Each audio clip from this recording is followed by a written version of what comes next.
Être avec nous alors que nous poursuivons cette série de réunions soir après soir. Puisse ta présence être ici, Seigneur, la glorieuse puissance du Saint-Esprit. Puisse-t-il ne même pas pouvoir retirer les piquets lundi, qu'elles se poursuivent, Seigneur. Oh, que ton esprit descende. Viens-nous en aide maintenant, alors que nous t'adorons. C'est au nom de Jésus, ton Fils, que nous le demandons. Amen. C'est un peu boueux autour d'ici ce soir, n'est-ce pas? Mais c'est beaucoup plus frais, et ça, c'est une bonne chose. Je suis très heureux de cela. De ce qu'il ne...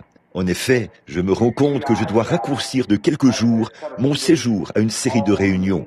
Mais je suis heureux que frère Holzer soit venu prêter main forte. Et je veux que vous veniez tous l'écouter. Et il vous fera certainement du bien. Il priait pour les malades avant même que j'entre dans le ministère. Donc, c'est le même homme, n'est-ce pas? Alors, c'est très bien. Et en voici la raison. Je viens vraiment... Je ne sais pas ce que je dois faire. Et si je pars d'ici dimanche, j'ai une demi-journée pour faire cela. Et alors, je dois parcourir 5600 km en voiture pour me rendre à la réunion. Et j'ai une réunion entre les deux. Vous pouvez imaginer ce que... Voyez, et c'est un... Et j'ai demandé à frère Mort si nous pouvions quitter quelques jours plus tôt, comme ça. Et il a dit, certainement, frère Branham. Et c'est ce que j'aime chez frère Mort et l'église ici. Ce sont de vrais chrétiens, pour ce qui est d'être compréhensifs et tout. Et je vous le dis, de savoir qu'on a un ami qui est plus attaché qu'un frère, ça a une grande valeur. Et d'avoir des gens qui comprennent. Et donc, oh, bien sûr, j'aimerais beaucoup passer un mois ici avec vous. J'aimerais le faire, mais je ne le peux pas. Après tout, mes amis, je vais juste vous dire quelque chose que vous ne savez pas. Combien on m'a reproché d'être venu ici? Vous voyez, c'est vrai, j'avais une centaine de réunions, plus d'une centaine de réunions qui m'ont appelé pendant les 2 semaines qui ont suivi mon retour de la convention. Et des gens dans des endroits où je ne suis jamais allé. Ils me disaient, si seulement vous pouviez venir pour un soir, frère Branham. Et ça fait 10 ans qu'ils essaient de me faire venir, mois après mois, depuis 10 ans. Puis, ils me voient aller de l'avant et me rendre à Shreveport, où j'ai passé le plus clair de mon temps, et tenir une série de réunions de 2 semaines. Ils ont dit, pourquoi êtes-vous à Shreveport? Voyons, qu'y a-t-il de si important là-bas? Et qu'y a-t-il de si important là-bas, à Shreveport? Alors, vous savez, Jésus, dans son ministère ici-bas, il essayait en quelque sorte de partager les choses avec tout le monde. C'est comme ça que j'essaie de faire. Et je sais que nous avons passé des moments merveilleux. Moi, oui. J'ai eu l'une des meilleures onctions. Et il y a un message en particulier que le Seigneur m'a donné là-bas, l'autre jour. Je n'ai jamais eu quoi que ce soit qui m'ait autant frappé de ma vie. Un message adressé à l'Église. L'agneau et la colombe. Ne l'oubliez pas. Bon, ici sur l'estrade, hier soir, en passant, je m'arrête un instant pour dire que frère Mort et moi, nous serons ensemble en Californie très prochainement. Et peut-être, Dieu voulant, quand je prendrai la route pour la Californie, je ferai un saut par ici pour être avec vous un petit soir ou deux pendant notre voyage pour la Californie. Est-ce que ça va compenser un peu? Ce sera très bien. Alors, combien comprennent et vont prier pour moi? Bon, là, je veux juste en être certain. Merci frères et sœurs. C'est très gentil de votre part. Je vous aime pour cela. Et maintenant, frère Mort s'en va en Californie. Nous allons au rassemblement international de la rue Azusa. Cette année marque la 50e année. Et j'ai ça sur mon cœur, en quelque sorte. Un peu comme une révélation. La 50e année. L'année du jubilé de la Pentecôte. Et pendant que j'étais à Westgate, il y a environ 1 an, le Seigneur a semblé me mettre cela à cœur. Et j'en avais fait l'annonce devant plusieurs milliers de personnes. Et le feu s'est allumé à ce sujet. Et maintenant, c'est à l'Angelus Temple qu'aura lieu le grand rassemblement de la rue Azusa. Et ça commencera le 10 septembre prochain, je crois. Le 16. Et j'ai le privilège et l'honneur d'ouvrir les services, les premiers services. Frère Oral Roberts, Tom Hicks et beaucoup d'autres seront présents à ce grand rassemblement. Et beaucoup de gens de différentes régions du monde viendront à ce grand. C'est ce qui marque le début de la Pentecôte en Amérique, la bonne vieille rue Azusa. Et ça fait maintenant 50 ans. Le jubilé a été proclamé. Vous pouvez repartir libre maintenant ou rester là, derrière. Donc, nous irons là-bas. Et là, frère Espinosa, qui était avec nous au Mexique il y a quelques mois, en compagnie de frère Moore, frère Brown, et nous tous qui étions là-bas, où nous avons passé des moments merveilleux dans le Seigneur. Frère Espinosa était mon interprète, un frère si charmant. Il était si gentil avec moi. Il voulait savoir si je pouvais venir tenir une série de réunions d'1 mois chez lui. Une série de réunions d'1 mois. Eh bien, je ne peux tout simplement pas le faire. Si mes réunions étaient organisées à grande échelle, voyez, eh bien là, ce serait différent. Je pourrais peut-être rester 1 mois. Mais quand c'est à petite échelle, et que ça ne nécessite pas beaucoup de moyens financiers, ni d'émissions de radio, ni rien d'autre, je me sens libre d'aller là où le Seigneur me conduit. Voyez, je fais un saut ici, et je reste quelques soirs, puis là, quelques soirs, ici quelques soirs dans une église, où que ce soit, ça n'a pas d'importance. Et je n'ai besoin de rien, si ce n'est des vêtements que je porte. Dites donc, en passant, une dame m'a donné un complet lors de mon passage ici, et j'apprécie vraiment cela. Mes chers amis, qui que vous soyez, c'est la dame qui est au fond. Que Dieu vous bénisse pour cela, sœur. J'apprécie vraiment cela. J'avais l'intention de mentionner cela hier soir, et je vous en remercie beaucoup. C'est comme ça que j'obtiens mes vêtements. Les gens me les donnent tout simplement. Et souvenez-vous, ça ne me dérange pas qu'ils soient de seconde main. Ça m'est égal. C'est avec ça que j'ai grandi. Alors j'apprécie vraiment cela. Et mon Seigneur n'avait pas d'endroit où reposer sa tête. C'est vrai. Et le Seigneur m'a donné un petit endroit là-bas pour que j'y vive avec ma petite famille. Et nous sommes vraiment heureux. Et tant que nous avons, ce n'est pas que je n'offre pas à notre famille, même si nous pouvions nous le permettre, et que nous recevions une grosse offrande d'amour, susceptible de nous permettre de nous offrir un peu de luxe. Je ne le fais pas. Non, monsieur. S'il me reste un peu d'argent, je le mets dans les missions à l'étranger. Dieu sait que c'est vrai. Et eh bien, comme je suis l'intendant de cet argent, une fois qu'on me l'a remis, j'aurai à en répondre ce jour-là. Et je veux qu'il en soit ainsi quand je veux qu'il n'y ait aucun obstacle quand j'arriverai au fleuve. Je ne veux pas d'ennui à ce moment-là. S'il y a le moins de problème, je veux le régler maintenant. C'est vrai, c'est maintenant même que je veux que ce soit réglé. Parce que ce matin-là, je veux avoir mon billet à la main et être prêt lorsqu'il partira. Je veux que tout soit réglé à ce moment-là. Et je fais tout mon possible avec tout ce que je peux, mon frère, ma sœur. Et maintenant, il y a ici beaucoup de braves baptistes, de braves presbytériens et tout. Et j'apprécie les efforts que vous faites en venant ici m'aider à gagner des pécheurs à Christ. Bon, il se peut que je ne sois pas capable de parler comme votre pasteur. Je n'ai pas d'instruction, je n'en ai pas les aptitudes. Mais vous m'avez supporté avec ce que Dieu m'a donné pour gagner les pécheurs. Et j'apprécie cela. Je veux vous montrer une prière exaucée. Combien était ici hier soir? Faites voir votre main, partout dans le bâtiment. Eh bien, c'est très bien. Maintenant, je veux dire ceci. Vous vous souvenez qu'il y avait une dame quelque part? Je crois que c'était la première femme, ou quelque chose comme ça. Quoi qu'il en soit, quelque part sur la bande, on le verra. J'ai interpellé cette femme qui était tout enflée depuis un certain temps à cause d'un excès de liquide dans son corps. Je lui ai dit que Dieu l'avait touchée d'une manière ou d'une autre. Et je lui ai dit, Madame, auriez-vous l'amabilité de faire ceci ou quelque chose comme ça? On me l'a simplement répété parce que j'avais l'impression d'être dans un rêve. J'ai dit, ce soir, pourriez-vous mesurer votre corps en utilisant une ficelle et revenir demain soir, nous montrer de combien elle a rétréci? Ça faisait un long moment que cette femme était... Combien se rappelle que j'ai dit cela à cette femme?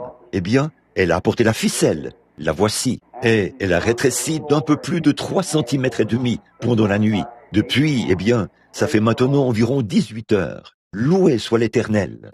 Est-ce que cette dame est ici? Est-ce que la femme qui était guérie hier soir est présente? Ici. Voici la dame, juste ici. Disons, loué soit l'Éternel. Que Dieu vous bénisse, sœur, de vous être abandonnée. Ceci sera un mémorial, montrant que Jésus-Christ est le même hier, aujourd'hui et éternellement. Amen. Oh, combien nous sommes reconnaissants. Et je suis aussi reconnaissant pour votre loyauté, sœur. Eh bien, ça va continuer à rétrécir, encore et encore. Maintenant, vous serez rétablis. Le Seigneur Jésus, bon, vous dites, voyons donc, 3,5 cm au bout de 16 ou 18 heures, je suppose. Depuis le moment où elle est partie d'ici, s'est mesurée et est revenue ici. Eh bien, lorsqu'Élie a vu un petit nuage qui avait à peu près la taille de la paume de la main d'un homme, il a dit, j'entends un bruit qui annonce une pluie abondante. Préparez-vous. Alors, oh là là, je prie que cette semaine soit un moment tellement merveilleux que des béquilles et tout s'amoncelleront autour de ses mains ici et que Dieu sera glorifié. J'ai vraiment confiance qu'il en sera ainsi. Et un jour, j'espère venir à Shreveport dans une série de réunions comme celle-ci où je me tiendrai simplement là à prier pour les malades au fur et à mesure qu'ils passeront. Je tiens tant à le faire que je ne sais que faire. Cependant, mon ministère est fait de telle manière que si je commence une réunion et que je ne me lance pas dans cela, ça va. Mais une fois que ça se déclenche, je ne peux plus arrêter cela. Chaque fois que je rencontre quelqu'un, voilà, c'est là, voilà, c'est là. Les gens tirent de partout. Et c'est pour cela que mon ministère n'a jamais eu un franc succès en Amérique. Mais oh, combien le Seigneur a béni cela outre-mer. Voyez, en Amérique, on enseigne aux gens qu'il faut leur imposer les mains ou les oindre d'huile. Alors, c'est ce qu'ils croient. Et il n'y a aucun moyen de changer cela. Voyez, c'est déjà ancré en eux. Et on ne peut rien y faire. Oui. Et un jour, si Dieu le veut, j'essaie d'arrêter de faire cela en ce moment. Et je demande au Père Céleste. Et dans une vision, il m'a parlé d'une tente que Frère Mort et les autres s'en vont voir. Faire les préparatifs maintenant en Californie pour la première fois. Ils vont y installer un petit endroit où nous pourrons prier pour les gens. Et je pourrai m'éloigner des gens pendant un instant, de sorte que je ne puisse pas ressentir cette pression qui tire sur moi lorsque je prie. C'est ce qui m'affaiblit, c'est ce qui me fait quitter l'estrade plus tôt. N'imputez pas cela à mon fils, ce n'est pas mon fils. Il reste avec moi il reste à mes côtés, plus que tout ce que j'ai jamais eu dans ma vie. Il sait exactement ce qu'il faut faire. Sans lui, je serais dans un asile d'aliénés, parce qu'on m'aurait laissé rester sur l'estrade. Une fois, j'ai confié cette tâche à des prédicateurs. Et vous avez appris que j'avais quitté le champ de travail et que je ne m'en étais pas remis avant 2 ou 3 ans. Et mon fils est loyal envers moi et j'apprécie cela. Alors il reste là à mes côtés. Alors il se tient sur l'estrade et il m'observe. Et lorsqu'il voit que mes lèvres pâlissent, il dit « Papa, peu m'importe s'il y en a 50 000 qui attendent. Si tu ne viens pas, je vais te mettre sur mon épaule et tu vas venir. » Alors, c'est ce que sa maman lui dit de faire. Elle a du mal à me laisser aller aux réunions sans lui. Elle dit, Billy, vas-y, je sais ce qui va arriver à papa. Il va revenir tout bouleversé et tout. Elle lui dit, il faut que tu y ailles. Peu importe qui est là ou qui n'est pas là. Et lorsque tu vois qu'il est à bout de force, fais-le sortir de l'estrade, sur le champ. Alors, j'apprécie cela, mon fils, Billy Paul. Et maintenant, mes amis, mon ministère, c'est ceci. Mon ministère ne consiste pas à toucher les gens. Et je constate que ce n'est pas vraiment pour les Américains, mais outre-mer. La seule chose qu'il leur faut voir, c'est une seule chose surnaturelle s'accomplir. Chacun d'eux jettera tout, ses béquilles, se lèvera de son fauteuil roulant et rentrera chez lui. S'il leur faut avoir des gens pour les soutenir, pendant un moment quand ils marchent, jusqu'à ce qu'ils aient des forces. À Durban, en Afrique du Sud, où une seule personne, ce don surnaturel était en action. Je crois, non, excusez-moi, je pense qu'ils étaient environ 4. Ils étaient 4, dont une personne sur l'estrade. Je me suis tourné et j'ai fait une prière pour toute l'assemblée. Et Frère Bosworth, à ma connaissance, c'est un homme aussi honnête qu'on puisse l'être dans le monde aujourd'hui. Il a estimé à 25 000 le nombre de guérisons extraordinaires après une seule prière. 7 camions remplis de béquilles, d'appareils orthopédiques, de bâtons et de gourdins dont ils se servaient pour marcher, vous savez, qui ont été ramassés sur le sol à la fin de la réunion. Ils n'en voulaient plus, ils étaient tous guéris. En n'en voyant qu'un seul, ils disaient « Oh oui, il est Dieu, il vit ». C'est tout, c'est aussi simple que ça. Mais nous sommes tellement instruits. Oh, il faut que ça se passe à notre manière. Voyez, c'est là que nous manquons le but, juste là. C'est là que, bon, nous savons, moi aussi, je suis américain, c'est le plus beau coin du pays, bien qu'il soit dans un état rétrograde. Ici, c'est chez moi, je l'aime.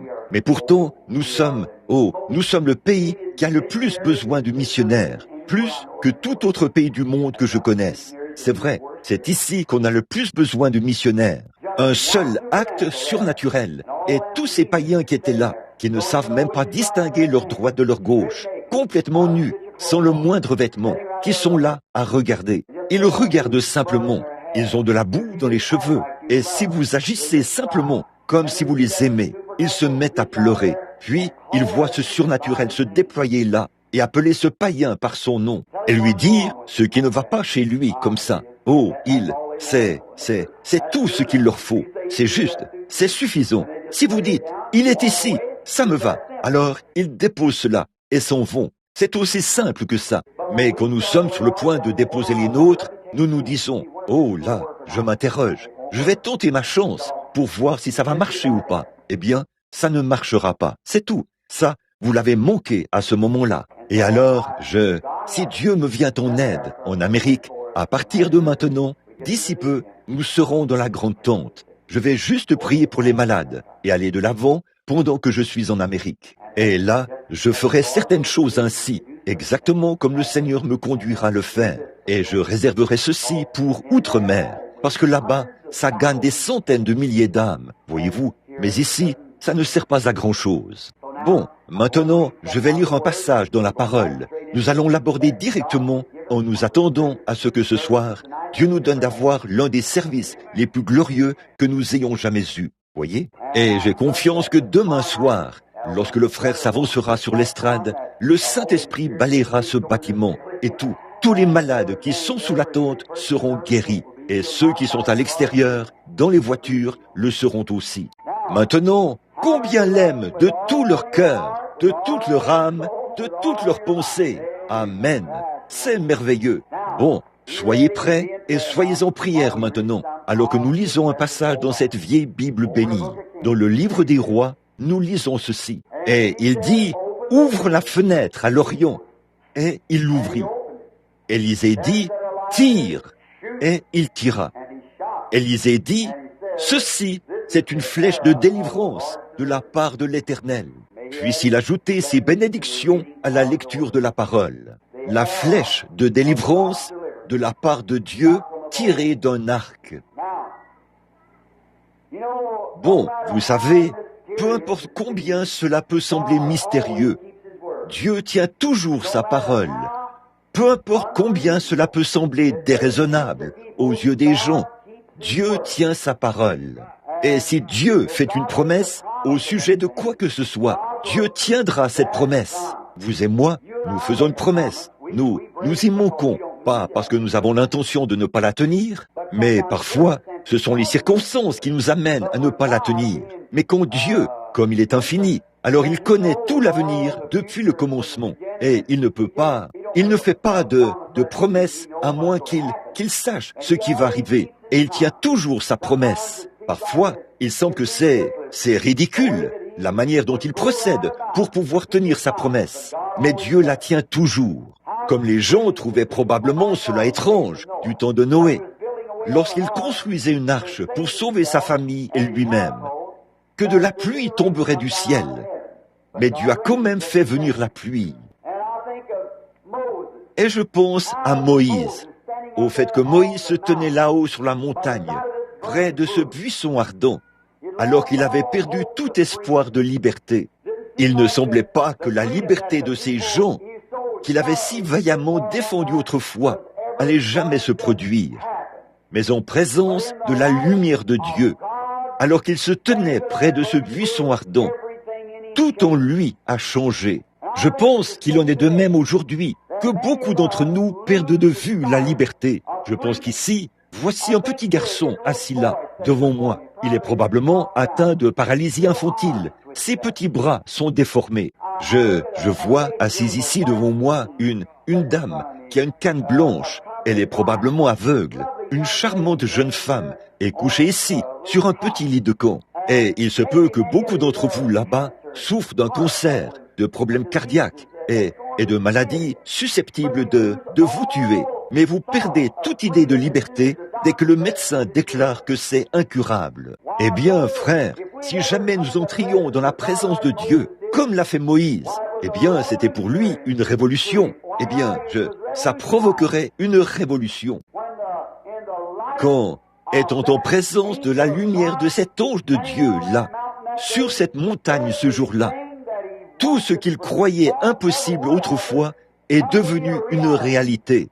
Et je pense qu'aujourd'hui, s'il arrivait que les hommes et les femmes entrent dans la lumière du Saint-Esprit, sous l'onction de l'Esprit de Dieu et de la lumière de la parole de Dieu, tout ce que Dieu a promis s'illuminerait pour vous et redeviendrait réel.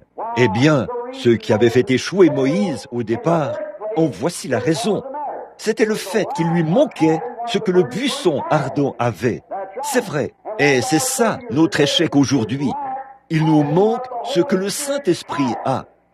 Et le Saint-Esprit a toutes les bonnes choses pour nous. Et si nous recevons le Saint-Esprit, alors tout est possible.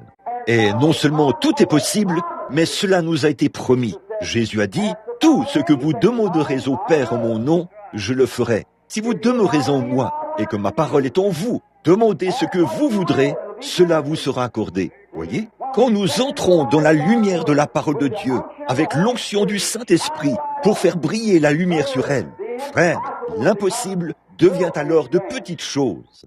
Dieu nous demande de croire sa parole. Il envoie le Saint-Esprit pour stimuler cette parole, lorsqu'il descend dans cette parole, lorsque la parole est prêchée et que le Saint-Esprit apporte la parole. Il stimule cela et fait briller la même lumière de la promesse bénie de Dieu. Dieu a dit, « Je me suis souvenu de la promesse que j'ai faite à Abraham, à Isaac et à Jacob, et je t'envoie là-bas pour l'accomplir. » Voyez ? Alors, une fois que la parole et la promesse de Dieu ont été illuminées par la présence de l'ange du Seigneur, essayez donc d'arrêter Moïse. Il est en route et Dieu tient toujours sa promesse. Et dans notre passage de ce soir, c'est pour moi un passage très frappant, qu'alors qu'ils avaient eu une longue lignée de rois depuis la mort d'Akab, lui à qui Élie avait annoncé comment il allait mourir et ce que Dieu allait faire parce qu'il était méchant et que Jézabel allait être donnée en pâture aux chiens à cause de tout le mal qu'elle avait fait. Et souvenez-vous, mes frères et sœurs, on moissonne ce qu'on a semé. Vous qui, eh bien, c'est la loi de Dieu, c'est la loi de la nature de Dieu. On moissonne ce qu'on a semé. Donc, mes chers amis de Shreveport, que ceci soit pour vous un avertissement. Si vous croyez que je suis le serviteur de Dieu, écoutez, la meilleure chose que vous puissiez faire au Life Tabernacle et partout ailleurs, c'est de faire en sorte que la réunion de prière à l'ancienne mode ne cesse jamais, de garder l'unité de l'esprit et de continuellement avoir les yeux levés pour guetter la venue du Seigneur. Éloignez-vous de toute mondanité, peu importe combien ça fait mal. Et la circoncision opérée par le Saint-Esprit retranchera les choses du monde. Eh bien, je commence à voir beaucoup de mondanité s'infiltrer parmi vous. Alors, débarrassez-vous-en. Peu importe combien c'est grave. Life Tabernacle, c'est à vous que je m'adresse. Eh bien, vous, les frères baptistes, parlez aux vôtres là-bas de la même manière. Mais je commence à remarquer qu'il y a quelque chose de différent. Ce n'est pas le même Life Tabernacle que je fréquentais autrefois. Et je veux que vous vous souveniez de ceci ce soir. Faites en sorte que la réunion de prière à l'ancienne mode ne cesse jamais. Faites en sorte que le Saint-Esprit à l'ancienne mode descende sur vous. Maintenez le monde à l'extérieur. C'est les Christ à l'intérieur. Vous êtes en train de vous relâcher dans la prière, en quelque sorte. Souvenez-vous, ce que vous aurez semé, vous le moissonnerez. Souvenez-vous-en, vous avez l'une des meilleures églises que j'ai jamais fréquentées de ma vie. Partout, sur n'importe quel continent, le Life Tabernacle est l'une de mes églises préférées. Ça me brise le cœur de vous voir laisser le monde vous envahir comme vous le faites. Alors, ne le faites plus. Sortez de là, priez pour sortir de là et laissez Dieu revenir prendre le contrôle. Soumettez-vous à Dieu et faites revenir la bénédiction à l'ancienne mode. Et Shreveport, vous, les précieux gens du Sud, ici, vous qui êtes les gens les plus gentils que j'ai jamais rencontrés. Je ne dis pas ça pour faire des compromis avec vous. Je le dis parce que je vous aime. Si vous voulez recevoir un très bon traitement et une très bonne hospitalité à l'ancienne mode, venez en Louisiane. Je le dis du fond du cœur. Et je vous le dis, ne laissez pas le monde s'infiltrer parmi vous. Ne laissez pas le monde entrer dans vos églises. Frères, priez jusqu'à ce que cela disparaisse. Jeûnez jusqu'à ce que cela disparaisse et que Dieu descende et prenne le contrôle. C'est vrai. Gardez la joie du Seigneur parmi les saints. Gardez-les dans la prière et surveillez chaque petit recoin. Lorsque Noé voyait une fuite dans son arche, eh bien, il y appliquait de la poix. Et c'est donc à peu près la meilleure chose que je connaisse pour empêcher la fuite de s'infiltrer, le monde de s'infiltrer. C'est de boucher la fuite. C'est la meilleure chose que je connaisse. La seule façon d'y arriver, c'est la prière. La prière arrête la fuite. La prière change les choses. Alors, une longue lignée de rois s'était succédée. Akab, le méchant, avait été tué par une flèche tirée d'un arc. Et Jézabel avait été jetée hors de la pièce, alors qu'elle essayait de faire la cour ou d'aguicher Jéhu lorsqu'il est arrivé dans son char. Il a demandé aux eunuques de la jeter hors de la fenêtre, en bas dans la rue. Et saviez-vous quoi? Je vais vous dire ceci, Life Tabernacle, de voir que certaines d'entre vous, les femmes, commencent à porter du maquillage et des choses comme toutes les autres femmes du monde. Ça m'a presque donné le coup de grâce. Quand je suis entré ici l'autre jour et que j'ai vu ça, écoutez, il n'y a qu'une seule femme dans la Bible qui s'est fardé le visage. Vous ne vous fardez pas le visage dans le but de rencontrer Dieu. Vous le faites dans le but de rencontrer des hommes. Et la femme qui a fait cela, Dieu l'a donnée en pâture aux chiens. Alors, quand vous vous mettez à porter cela, souvenez-vous-en, Dieu vous a changé en pâté pour chien lorsque vous voyez quelqu'un faire cela. Bon, alors, tenez-vous loin de ça. Fuyez l'apparence même du mal. Vous vous dites peut-être que je suis en train de vous roussir. Mes frères, je crois que c'est nécessaire ici. Il y a quelque chose qui cloche. Il y a quelque chose. Eh bien, je ne veux pas que vous vous fâchiez contre moi. Je suis votre frère. Et au jour du jugement, Dieu me demandera des comptes en votre présence. C'est vrai. Et si le monde pentecôtiste tout entier se relâche, ne le faites surtout pas. Restez fidèles à Dieu. Mettez-vous en condition par la prière. Menez une vie droite. Associez-vous à Dieu et à son peuple. Et abandonnez les choses mondaines et impies dont parle la Bible. Le Saint-Esprit appelle les gens à sortir. Peu importe ce que fait votre voisine, combien elle est bonne, ce que fait un tel, ne vous associez pas à cette incrédulité. Elle s'élancera sur vous. Amen. Sortez du milieu d'eux. Séparez-vous, dit Dieu, et je vous accueillerai. C'est vrai. C'est pour ça qu'il est si difficile de tenir des réunions sous la tente ici. C'est pour ça qu'il est si difficile de tenir n'importe quelle sorte de réunion. C'est parce que nous avons levé les barrières au sujet de ces choses. Nous devrions avoir de vraies réunions ici. Bien sûr que nous devrions en avoir, avec des gens si gentils. Et vous, les prédicateurs, si vous ne leur dites pas ces choses, que Dieu ait pitié de votre âme pécheresse. C'est vrai, certainement, il y a quelque chose qui cloche. Et vous devez faire sortir le monde avant que Christ puisse entrer. Il ne s'associera pas du tout à l'incrédulité et aux choses du monde. Maintenant, écoutez, mes amis, tout au long, ceux qui sont venus après Akab étaient des croyants frontaliers, tout au long. Après le départ d'Akab, un autre a pris sa place, puis un autre, jusqu'à ce qu'on arrive au roi Joas, qui était roi en ce temps-là. Et c'était un prédicateur ou un croyant frontalier, tiède. Tout ce que les gens voulaient faire était en ordre pour Joas. Oh, il avait fait disparaître quelques hauts lieux et l'endroit où se faisait le culte païen, et il avait fait quelques-unes de ces choses. Mais il ne s'était pas détourné des péchés de son père et tout. Quelle que soit la voie que les gens voulaient suivre, c'est cette voie qu'ils voulaient suivre. Eh bien, n'est-ce pas là exactement ce que font les prédicateurs aujourd'hui? Ce que l'Assemblée veut faire, c'est dans ce sens que le prédicateur leur prêche. Je tiens à vous dire qu'un prédicateur envoyé de Dieu, né du Saint-Esprit, ne fera aucun compromis avec aucune assemblée. C'est vrai. Pouvez-vous imaginer Jean-Baptiste ce soir-là, lorsqu'on a fait venir Hérodias et Hérode? Eh bien, Jean s'est placé droit devant lui et lui a dit, il ne t'est pas permis de l'avoir pour femme. Cet homme-là avait le Saint-Esprit. Il n'a pas fait de compromis. Il a dit la vérité.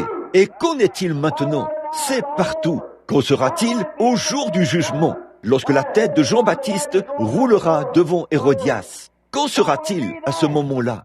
Frère, c'est le moment ou jamais pour vous de prendre position pour Dieu. C'est maintenant le moment. C'est maintenant le moment où nous en avons besoin. C'est maintenant le moment où l'Église est pesée dans la balance et trouvée légère. Après tous ces grands miracles, ces signes et ces prodiges qui ont été faits par des hommes que Dieu a envoyés d'un bout à l'autre du pays, l'Église est pourtant dans l'état le plus rétrograde que j'ai vu depuis des années. C'est vrai, je prêche aux pentecôtistes. Amen. Au début, quand je suis venu dans vos groupes, il y a 10 ans, ça ressemblait à une église. Mais aujourd'hui, ça ressemble au monde. C'est la vérité. Il s'est passé quelque chose quelque part. Vous vous êtes mis à porter de plus beaux vêtements. Vous vous êtes mis à gagner un peu plus d'argent. Et vous êtes simplement devenus des andouilles. C'est tout. Maintenant, c'est la vérité. C'est vrai. Vous essayez d'agir comme le reste du monde. Prenez simplement, aujourd'hui est un jour où on fait des compromis. C'est vrai. Peignez vos marches en rouge et voyez si votre voisin ne peint pas les siennes en rouge. Certainement. Portez un petit chapeau rond assorti d'une plume pour aller à l'église et voyez toutes les femmes venir à l'église avec un petit chapeau rond assorti d'une plume. C'est vrai. Oui, monsieur. Oh, les uns veulent ressembler aux autres. C'est l'époque de l'imitation. Vous savez que c'est la vérité. C'est l'époque de l'imitation. Amen. Ça a dû toucher la cible. C'est vrai. Écoutez, c'est vrai. Que je vous le dise, mon frère. Peu m'importe si mes souliers sont assortis à mon pantalon ou si mon pantalon est assorti à mon veston. Ce que je veux, c'est que mon expérience concorde avec la Bible de Dieu. C'est ça, le moment de l'imitation. Si vous voulez faire concorder quelque chose, faites concorder votre expérience avec celle de Paul. Amen. C'est ce qu'il nous faut aujourd'hui. C'est un moment de l'imitation. Faire concorder notre foi avec celle de Paul dans la Bible. Voilà notre exemple. C'est vrai. Un vrai moment de l'imitation. N'essayez pas d'imiter votre voisin. Imitez certains des saints de la Bible. Si vous êtes un saint, conduisez-vous comme un saint. Marchez comme un saint. Habillez-vous comme un saint. Parlez comme un saint. Priez comme un saint. Croyez comme un saint. Poussez des cris comme un saint. Soyez comme un saint. Vivez comme un saint. Mourrez comme un saint. Et allez au ciel comme un saint. Amen. Le temps de la séparation, cette croyance frontalière, à moitié tiède. Savez-vous que la Bible a dit que ce jour viendrait? L'âge de l'église de Laodicée. Il a dit que vous seriez tout simplement tiède et que vous donneriez mal au ventre à Dieu. Il a dit qu'il vous vomirait de sa bouche. Les gens de Laodicée, juste assez de religion pour vous rendre malade. Nous désirons encore tellement les choses du monde. Nous disons, je ferais mieux de ne pas faire cela. Oh, frère, si je voulais le faire, je le ferais. Mais je sais ce soir qu'il y a un bon baptême du Saint-Esprit à l'ancienne mode qui vous fait tant aimer Dieu que vous ne désirez plus le faire. Amen. C'est une joie ineffable et glorieuse. Oh, combien les vieux saints de Dieu s'asseyaient là autrefois pour chanter les chants de la rédemption, pour chanter à propos du sang et de la puissance de Dieu. Et aujourd'hui, c'est presque aussi froid que 0 degré. Les gens ne chantent plus ces chants à l'ancienne mode qu'on chante autrefois. On ne voit plus leur visage s'illuminer. On ne les voit plus chanter et taper des mains. Lever leurs mains vers Dieu, louer Dieu, prier toute la nuit et passer du temps dans les champs de maïs et tout. Voyons, vous êtes incapable de rester dans l'église pendant 30 minutes sans vous plaindre et grogner. C'est vrai, c'est la vérité. Frontalier, tiède de Laodicée. Oh, honte à vous. Oh, quel jour que celui où nous vivons, comme au jour de Joas. Frontalier, à moitié, tiède, emporté, ballotté, le vent, des nuées sans pluie. Ballotté, ne pouvons jamais, apprenant, arriver à la connaissance de la vérité. Ne soyez pas ballottés par toutes sortes de choses. Ne soyez pas ballottés par ce que vous voyez à la télévision. Eh bien, certains chrétiens aujourd'hui restent à la maison le mercredi soir pour regarder la télévision. Vous savez que c'est vrai. Eh bien, vous savez que c'est la porte d'entrée de tout ce qui est de Hollywood. Eh bien, ce n'est rien d'autre que de la grande prostitution et de la vulgarité. Regardez dans les registres de la police. Je les ai, les registres de la police, où il est dit que ces vedettes de cinéma, et vous voulez les imiter? Qu'est-il arrivé à Christ? Qu'est-il arrivé au sein de la Bible? Vous essayez de prendre exemple sur Hollywood, de vous habiller comme Hollywood, d'agir comme Hollywood. La raison en est que vous avez beaucoup de prédicateurs évangéliques de Hollywood qui sautillent sur l'estrade, qui passent 2 heures à recueillir l'offrande, Nous devrions sortir de ce genre de choses et faire confiance à Dieu, tomber face contre terre et prier, nous répondre devant Dieu et nous repentir jusqu'à ce que Dieu envoie de nouveau un réveil du Saint-Esprit à l'ancienne mode. Amen. C'est vrai, c'est honteux cette façon dont nous agissons. Revenez à Dieu. Eh bien, ce vieux roi, il se disait qu'il irait simplement au gré du vent. Il était ballotté partout. Eh bien, vous n'êtes jamais stable. Vous ne savez pas ce que vous croyez. Et les gens aujourd'hui, ils préfèrent rester à la maison pour regarder J'aime Lucie. Ou qu'est-ce que c'est? Lucie quelque chose. Ils sont très Lucie, relâchés. Je dirais que oui, c'est suffisamment relâché pour vous mener en enfer. Tout à fait. C'est peut-être très bien pour les païens, mais ce n'est pas fait pour les chrétiens. C'est vrai, ce n'est pas fait pour les chrétiens. Les chrétiens, ils aiment la parole de Dieu. Si vous avez en vous quelque chose qui se nourrit de telles absurdités, vous devez vous repentir. C'est vrai, tout votre rock'n'roll et votre boogie-woogie, d'où est-ce que ça vient? Du cœur de l'Afrique. Je reviens de l'Afrique. Vous les femmes qui portez du fard, vous savez d'où ça vient? C'est une marque de paganisme. Ils se fardent le visage. C'est de là que ça vient. C'est ce que font les païens.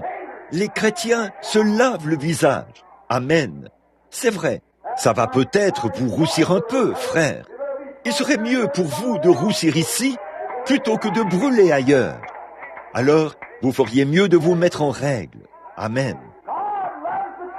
Dieu aime la vérité et la vérité vous affranchira. Dieu veut que vous connaissiez la vérité.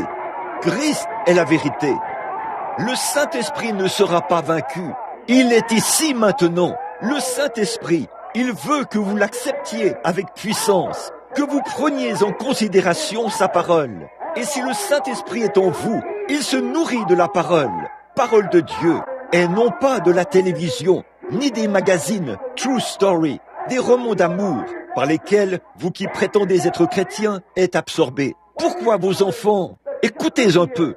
En moins de 3 mois, tous les adolescents du pays, âgés entre 5 et 18 ans, savaient qui était David Crockett. Oh, là-bas dans la rue, ils chantent Davy Crockett. Une sorte d'histoire inventée, une absurdité. Quelqu'un qui a tué un ours à l'âge de 3 ans. C'est fou, ça. Mais les enfants portent des chapeaux en fourrure de raton laveur et tout. Et des pistolets à la ceinture. Oh, les magasins d'articles à petit prix en sont pleins. Et partout ailleurs. C'est absurde. Et vous, les chrétiens, qui avez le message de Dieu, si le monde est capable de brandir ce genre de choses et de vendre beaucoup d'absurdités et de camelotes aux enfants, à combien plus forte raison les chrétiens devraient-ils brandir le programme du Seigneur Jésus-Christ? Et la puissance du Saint-Esprit, la résurrection, la vie éternelle, la venue du Seigneur. Il y a des centaines de milliers d'enfants ce soir en Amérique qui pourraient vous parler de Davy Crockett et qui ne savent rien de Jésus-Christ. Qu'est-ce qui ne va pas? C'est pour ça qu'ils restent à la maison, la tête plongée dans la télévision plutôt que dans la Bible. Je n'ai rien contre la télévision. Si elle est utilisée pour diffuser le programme de Dieu, c'est en règle. C'était la voix de Dieu au départ, qui a créé les ondes et tout le reste. Mais le diable a simplement pris cela et l'a perverti. C'est aussi simple que ça. Hollywood s'en est emparé. Tout ce dont ils s'emparent est pourri, parce qu'ils ne peuvent faire autrement. J'ai lu dans les magazines de faits divers que les femmes les plus célèbres se prostituaient pour $50 par nuit, qu'elles vont avec des hommes et tout, partout sur la côte. Puis elles se pavanent partout, et certaines d'entre elles ont eu 4 ou 5 maris. Et vous, les petites filles, vous voulez prendre exemple sur elles? Et lorsque des hommes, là dehors, qui sont censés être des vedettes de cinéma et tout, qui sont tant allés avec des femmes que le cours naturel de la vie change pour eux, et ils deviennent pervertis. Et vous dites que vous voulez prendre exemple sur ça? Regardez là-bas au calvaire, où un homme a été pendu à une croix et est mort. Le seul véritable exemple qui ait jamais été donné au monde, par lequel les êtres humains doivent vivre, c'est l'homme Jésus-Christ. Amen. C'est vrai. Et nous nous disons chrétiens, et nous faisons en sorte que notre âme s'harmonise avec de telles choses. Ce n'est pas étonnant que le monde s'infiltre. Ce n'est pas étonnant qu'il se passe quelque chose. Ce n'est pas étonnant que vous ne puissiez plus avoir de réunions qui stimulent l'âme, parce que le monde s'est infiltré. On est frontalier, à moitié, dénué de caractère. Oh là là, quelles conditions! Malgré tout cela, maintenant, pour vous montrer qu'il y a un espoir, ce vieux roi Joas avait appris que le prophète était malade, et il est allé lui rendre visite. Et quand il est allé lui rendre visite, il n'est pas venu de manière irrévérencieuse. Il allait venir avec respect. Il est arrivé là. Il avait assez de Dieu en lui pour savoir qu'il devait visiter ce prophète en lui témoignant du respect. Alors, il s'est présenté là, a pleuré pour lui et a dit « Mon père, char d'Israël et sa cavalerie ». Et à ce moment-là, vous voyez, c'est comme ça qu'on obtient quelque chose de Dieu. Ne venez pas à une réunion comme celle-ci pour vous en moquer. Ne venez pas pour colporter une sorte d'histoire d'un endroit à l'autre. Si vous le faites, vous n'arriverez jamais à rien avec Dieu. Ne lisez pas la Bible pour vous disputer à ce sujet. Lisez la Bible pour la vivre. C'est vrai. Et donc, lorsqu'il y est allé et qu'il l'a vu, il l'a respecté. Il a dit « Mon père, char d'Israël et sa cavalerie. » Autrement dit, mon père, tu vaux plus que tous les chars d'Israël et toute sa cavalerie. Oh, combien cela est vrai! Ce soir, je dis que bien qu'Élisée ait été considéré par le monde moderne comme un exalté, un fanatique, sa présence dans cette nation valait plus que tous les chevaux et les chars qu'il possédait. Et je dirais ce soir qu'une bonne réunion du Saint-Esprit sous la tente, à l'ancienne mode, nous protégera plus que toutes les bombes atomiques que nous pourrions créer en 1 million d'années. Amen. Leur respect. Il n'y est pas allé pour dire « Bon, hé, toi l'exalté, tu sais ce que mon pasteur vient de me dire à ton sujet ?» Ah, il n'a pas fait cela. Il s'est avancé avec respect et il a pleuré pour lui. Et parce qu'il est venu et qu'il s'est approché avec respect, Dieu a porté un regard favorable sur lui. Dieu a dit « Maintenant, Élisée, lève-toi. » Et Élisée s'est levé. Et dans leur état rétrograde, ils étaient sur le point d'être assiégés par un autre pays, les Syriens. Ils venaient pour s'emparer d'eux, et Élisée le savait. Mais parce que ce seul homme s'est humilié et s'est rabaissé devant Dieu, et a dit « Oh, mon Père, comme nous avons besoin de toi !» Dieu a eu égard à cela. Il avait respecté Élisée, et Dieu l'a respecté. Et si vous respectez la Bible de Dieu et le Saint-Esprit de Dieu, il vous respectera. Amen. N'essayez pas de la contredire ou de dire qu'elle n'est pas vraie. Croyez-la, c'est tout. Observez-le maintenant. Et Élisée a dit, va chercher ton arc. Et il y a mis une flèche. Il a dit, ouvre la fenêtre à l'Orient. C'est de l'Orient que viendra Jésus. Et il a dit, maintenant regarde bien. Maintenant, je veux que tu insères la flèche et que tu tendes l'arc le plus possible. Et il l'a fait. Il a dit, tire. Et lorsqu'il a tiré, qu'est-ce qui s'est passé? La flèche est sortie. Il a dit, va chercher la flèche. Quand il est revenu, il a dit, frappe contre terre. Il a frappé contre terre 3 fois. Et le prophète s'est irrité contre lui. Il a dit, pourquoi n'as-tu pas frappé plus de fois que ça? Pourquoi n'as-tu pas fait autre chose à ce sujet? Frappé plus de fois que ça. Il a dit, tu as frappé 3 fois. Tu ne remporteras alors que 3 victoires. Ce soir, c'est à peu près ce qui s'est passé dans l'église chrétienne. Nous avons frappé la flèche de délivrance de la part de Dieu. Voilà ce qu'il a dit que c'était. Dieu nous a envoyé la flèche de délivrance. La flèche de délivrance, c'est le Saint-Esprit qui a été envoyé, tiré de l'arc de l'amour de Dieu. C'est vrai.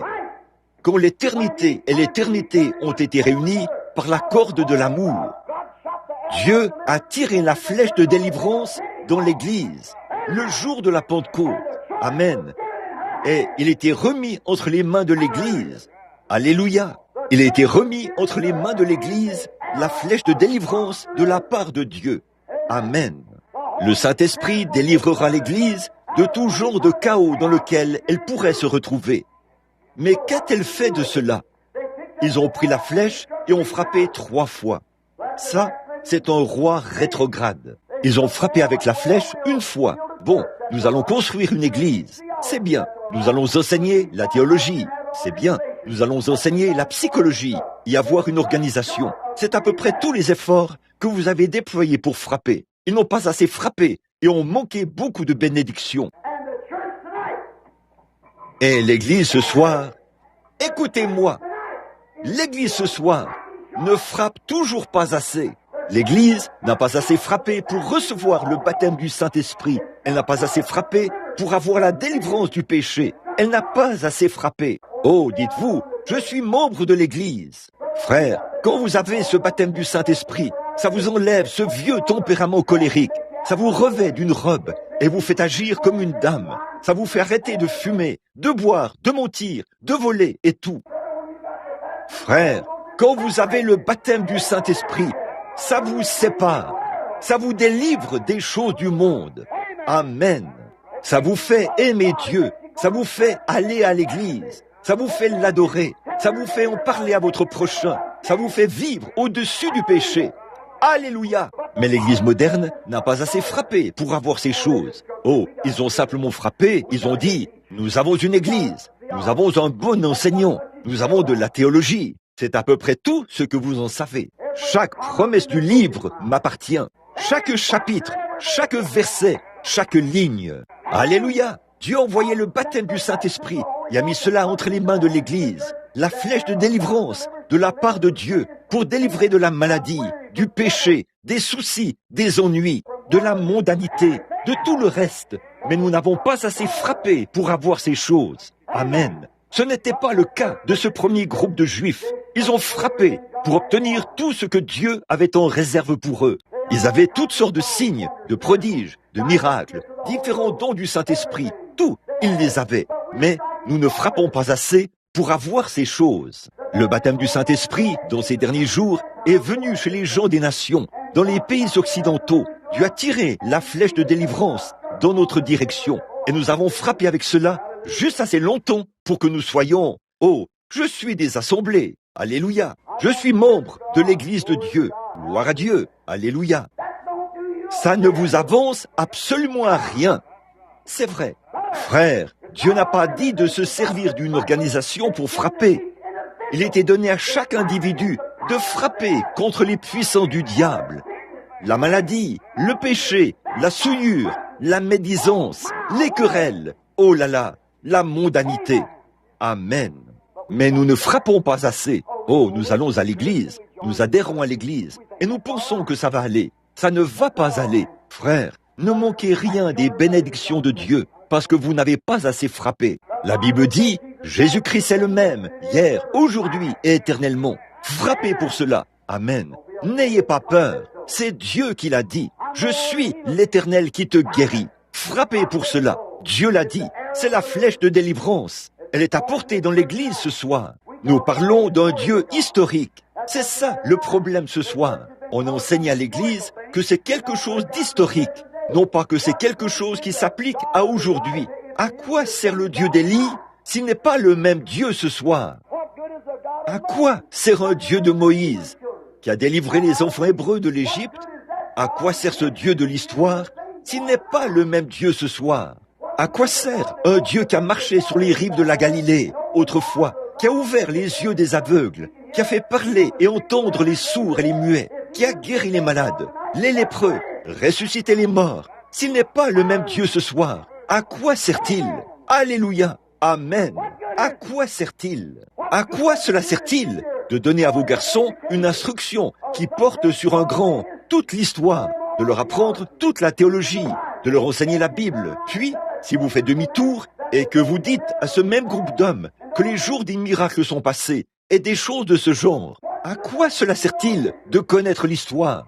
À quoi cela sert-il de donner à votre oiseau la meilleure nourriture orthodoxe que vous puissiez lui donner, puis le lier dans une cage et ne pas le laisser sortir? C'est pareil aujourd'hui, avec toute notre instruction, avec toute notre théologie, avec toutes nos églises dénominationnelles et tout. Nous lions les gens en leur disant que les jours des miracles sont passés. Ça n'existe plus ça aujourd'hui. Ils ne peuvent pas être guéris. Le baptême du Saint-Esprit, ça n'existe pas. Toutes ces choses, disent-ils, sont des absurdités. À quoi cela sert-il de leur prêcher la Bible si c'est pour les garder en cage et leur dire que Dieu nous a quittés il y a bien des années.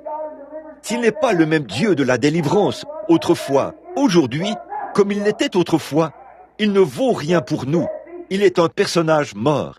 Il est quelque chose d'historique. Comment pourrez-vous réchauffer un homme à la peinture d'un feu? Cet homme mourrait de froid. Vous diriez, eh bien frère, regardez ce beau feu qui brûle. Il a brûlé il y a 2000 ans. À quoi cela servirait-il à cet homme qui est là, à geler? Certainement. Si Jésus-Christ est ressuscité des morts et qu'il a dit « Je serai avec vous tous les jours, jusqu'à la fin du monde », à quoi cela sert-il de leur enseigner un fait historique si vous ne pouvez pas prouver qu'il est le même aujourd'hui? Amen. S'il n'est pas le même ce soir, en tout ce qu'il était autrefois, il n'est pas Dieu. Amen. La flèche de délivrance a été donnée à l'Église, mais la mondanité, l'incrédulité, la superstition et tout le reste se sont infiltrés, ont amené la mondanité dans l'Église, ont amené des querelles dans l'Église, des disputes, différentes barrières dénominationnelles. L'un dit, je suis ceci, je suis cela, je suis de Paul, je suis de... Oh là là, voilà ce qui ne va pas. Mais frère, encore maintenant, la flèche de délivrance est remplie de miséricorde ce soir. Elle était donnée à l'Église. Ce que nous devrions faire, c'est de la prendre et de frapper pour la gloire de Dieu. C'est vrai. Et chaque bénédiction divine que Dieu a promise est à vous par la foi, pourvu que vous la receviez. Croyez-vous cela? Je le crois, à la lumière de la parole de Dieu, que Dieu a promis ici qu'il ferait une certaine chose. Et il a rencontré Moïse sur la montagne. Et Moïse avait essayé, sur la base de toute sa doctrine, de tout ce qu'il savait de la Bible, de tout ce que sa mère lui avait enseigné, de tout ce que les docteurs lui avaient enseigné et tout. Il avait essayé d'aller là-bas pour le faire de lui-même. Et il avait échoué. Mais une fois, lorsque l'ange de Dieu est descendu et que Dieu a parlé dans la puissance du Saint-Esprit, la parole de Dieu est devenue réelle. Après que le Saint-Esprit l'a révélé à Moïse, il a été un homme différent. Je vous le dis, mon frère, ma sœur, ce soir, vous avez peut-être pensé que ça pouvait être du fanatisme ou quelque chose de ce genre. Mais si vous marchez avec Dieu une fois et que vous acceptez sa promesse et que vous tendez la main et dites « Maintenant, Seigneur, je crois cela », le Saint-Esprit brillera là-dessus. Regardez bien ce qui va se passer. Vous serez une personne différente. À la lumière de la parole de Dieu, puissiez-vous vivre, croire et servir le Seigneur Jésus. Prions. Notre Père Céleste, c'est le soir, c'est le moment où les hommes doivent courir vers le royaume. Il se peut que ce soit la toute dernière fois pour les hommes ici ou les femmes d'entendre. Il se peut que ce soit leur dernière occasion. La mort pourrait les emporter avant demain matin. Il se peut que ce soit la dernière fois où certaines personnes s'assiéront dans une réunion sous la tente. Ô Dieu du ciel, parle. Ne le veux-tu pas, Seigneur? Oh, puisse le Saint-Esprit prendre ces quelques paroles entrecoupées et les faire pénétrer dans les cœurs, et ensuite faire briller le Saint-Esprit sur elles, afin qu'elles prennent vie et soient à nouveau vivantes dans chaque cœur. Accorde-le ce soir, Seigneur. Reçois la gloire du service. Sauve les pécheurs. Ramène les rétrogrades à la maison et guéris les malades. Nous le demandons au nom de Christ. Pendant que nous avons la tête inclinée, je vais vous demander, y a-t-il un homme ou une femme ici ce soir qui soit coupable de péché? Peu m'importe depuis combien de temps vous êtes membre de l'Église, que vous l'ayez jamais été ou que vous ne l'ayez jamais été. Vous êtes coupable et vous avez suffisamment de réel respect pour Dieu, alors que tout le monde a la tête inclinée, les yeux fermés. Voudriez-vous lever la main vers Dieu pour dire « Oh Dieu, je lève ma main pour indiquer que je suis coupable. Je veux le pardon. » Voulez-vous le faire? Que Dieu vous bénisse. Que Dieu vous bénisse. Vous. Oui, oh là là, il y en a beaucoup, tout là-bas. Que Dieu te bénisse, jeune homme. Que Dieu te bénisse, jeune homme. Que Dieu te bénisse, jeune fille. Que Dieu vous bénisse, sœur. Que Dieu vous bénisse, madame. C'est merveilleux. C'est merveilleux. Le Saint-Esprit est ici. Il parle. Il fait descendre les glorieuses bénédictions de Dieu. Quelqu'un à l'extérieur? Que Dieu te bénisse, jeune fille. Je vois ta main. Que Dieu vous bénisse, monsieur. Je vois la vôtre. C'est très bien. Tout là-bas. Quelque part ailleurs? Que Dieu vous bénisse. Tout au fond, dans le coin. C'est merveilleux. Quelqu'un d'autre?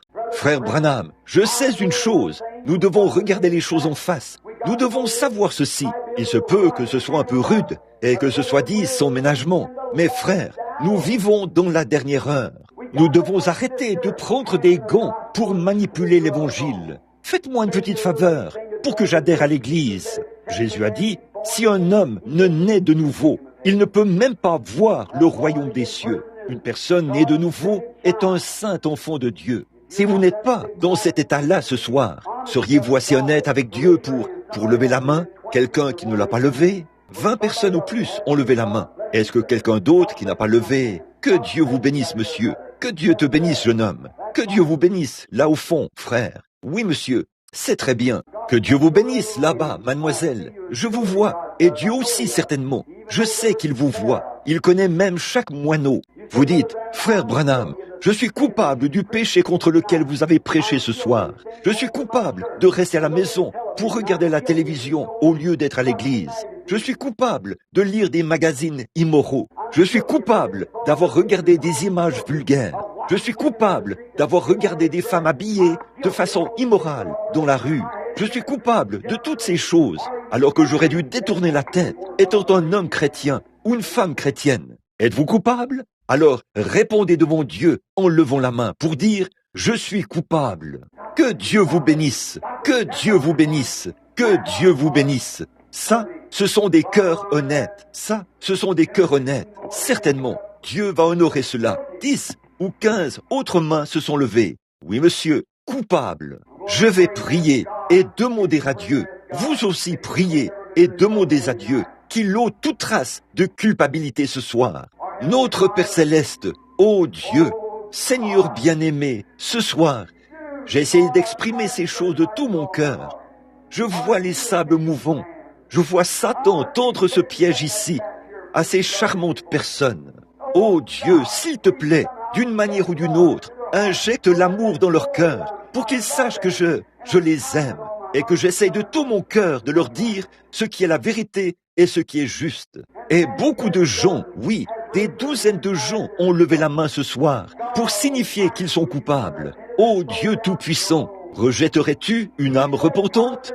Non, je ne mettrai pas dehors celui qui vient à moi. Je prie ce soir, ô Dieu, que le salut pénètre dans chacun de ces cœurs et qu'il soit guéri et qu'il reparte de ce tabernacle ou de cette tente ce soir pour ne plus jamais se livrer à ces choses. Lorsque les païens qui se présentent dans les rues à moitié nus, puis cet homme chrétien détourner la tête par le Saint-Esprit, une fois que vous commencez à installer cette vieille télévision, avec toutes sortes de sottises et d'absurdités présentées par des pécheurs qui iront en enfer un jour s'ils ne se repentent pas, qui sont là pour influencer les gens, pour utiliser leur influence pour combattre les chrétiens de Dieu. Puisse le Saint-Esprit parler à leur cœur et dire « Souviens-toi de ce soir-là, sous la tente, où je t'avais condamné à ce sujet et tu avais levé la main. Puisse-t-il ne plus jamais être coupable de ces choses. Accorde-le, ô Dieu. Maintenant, pour que les gens puissent savoir que tu es toujours vivant, que les gens puissent savoir que nous ne parlons pas juste pour parler, que nous n'essayons pas d'introduire quelque chose dont nous ne savons rien. Je te remercie, Père Céleste, que par ta grâce, je te connais bien dans la puissance de ta résurrection. J'ai fait beaucoup d'erreurs dans ma vie. Seigneur, j'en ai honte. Il y a beaucoup d'endroits où j'aurais dû me rendre et des endroits où j'aurais dû aller. J'ai suivi un chemin différent et j'ai agi autrement et j'en suis désolé. Ô Dieu, je me repens de tout mon cœur et je te prie, Seigneur, de m'envoyer aux quatre coins de la terre et permets-moi, pendant que j'ai la vie et que je suis encore fort, permets-moi d'aller de l'avant et de prêcher l'évangile comme jamais auparavant. Ô Dieu, je renouvelle mes vœux envers toi ici, devant ces gens. Ô Seigneur, je te prie, au nom de Christ, de moindre du Saint-Esprit, d'opérer des signes et des prodiges, et de fortifier mon corps. Oh, renouvelle les visions, Seigneur. Bénis ce Life Tabernacle qui parraine cette série de réunions, et les baptistes, les méthodistes, les presbytériens, et tous les autres qui sont rassemblés ici ce soir. Que leurs églises soient en feu, et que le réveil du Saint-Esprit à l'ancienne mode frappe ici à Shreveport. Que la flèche de délivrance de la part de Dieu tombe sur ce groupe ce soir et que cela révolutionne complètement tout Shreveport et ses environs par un réveil du Saint-Esprit à l'ancienne mode. Accorde-le, Seigneur. Bénis notre vaillant frère qui se tiendra ici demain soir pour clore cette série de réunions. Ô Père, envoie le Saint-Esprit pour produire un mouvement vivant ce soir, montrant ainsi que tu es vivant et que tu vis au siècle des siècles. In Christ's name I ask it. Amen.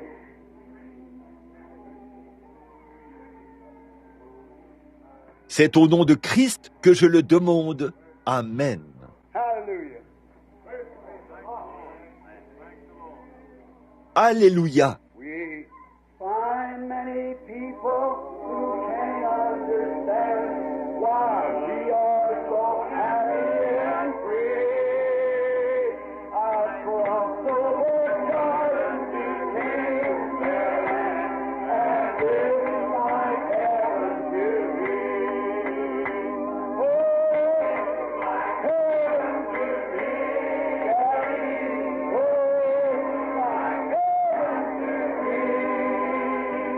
Across the whole garden became their land, and it's like heaven.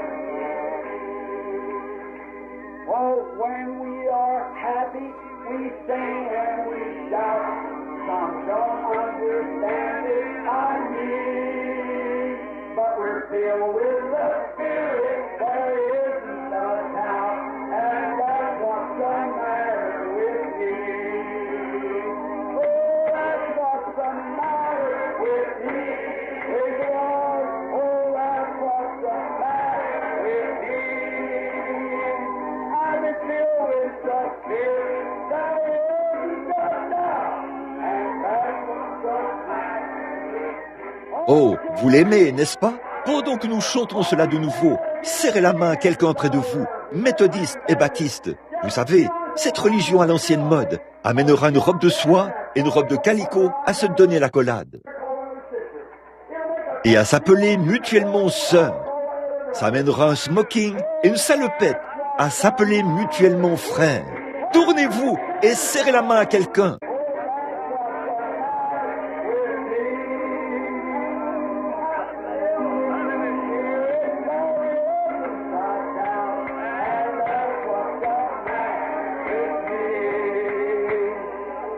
Hallelujah. I feel like singing you a song. Alléluia! J'ai envie de chanter un cantique. Est-ce que vous seriez d'accord? Très bien. Is the old time Holy Spirit, and the devil won't get near it. That's the reason people fear it, but it's good enough for me. Is the old time religion, is the old time religion, is the old time religion. It's good enough for me. It will do when I am dying. It will make you stop your lying. It will start the devil flying. And it's good enough for me. Give me this old time religion. Give me this old time religion. Give me this old time religion. It's good enough for me. It's so good I won't no other, for it makes me love my brother. It brings things from undercover, and it's good enough for me. Oh, give me this old time religion. Give me this old time religion. Give me this old time religion. It's good enough for me. Nous pouvons tous le chanter comme ceci. It was good for Paul and Silas. It was good for Paul and Silas. It was good for Paul and Silas. And it's good enough for me. It is old time religion. Got that old time religion. Got that old time religion. Amen. Tous ceux qui ont cet ancien évangile, maintenant levons simplement les mains et disons I got that old time religion. Got that old time religion. Got that old time religion. Amen. Il y a quelques minutes, des pêcheurs qui se trouvaient juste ici, ils avaient les mains en l'air en chantant « J'ai l'ancien évangile ». Amen. Bien sûr que ça fait fuir le démon. C'est ce que ça fait. Ça vous fait aimer tout le monde. Ça vous fait aimer le Seigneur. Ça vous fait aimer votre ennemi. Ça vous fait aimer tout le monde. Et c'est tout ce qu'il me faut. C'était bon pour Paul et Silas. C'était bon pour les enfants hébreux. C'est bon pour papa et maman. C'est bon pour moi. Ça me suffit. Amen. Oui, monsieur. Le vieux bateau de Sion. Vous connaissez ce chant? Vous le connaissez? Chantons-le.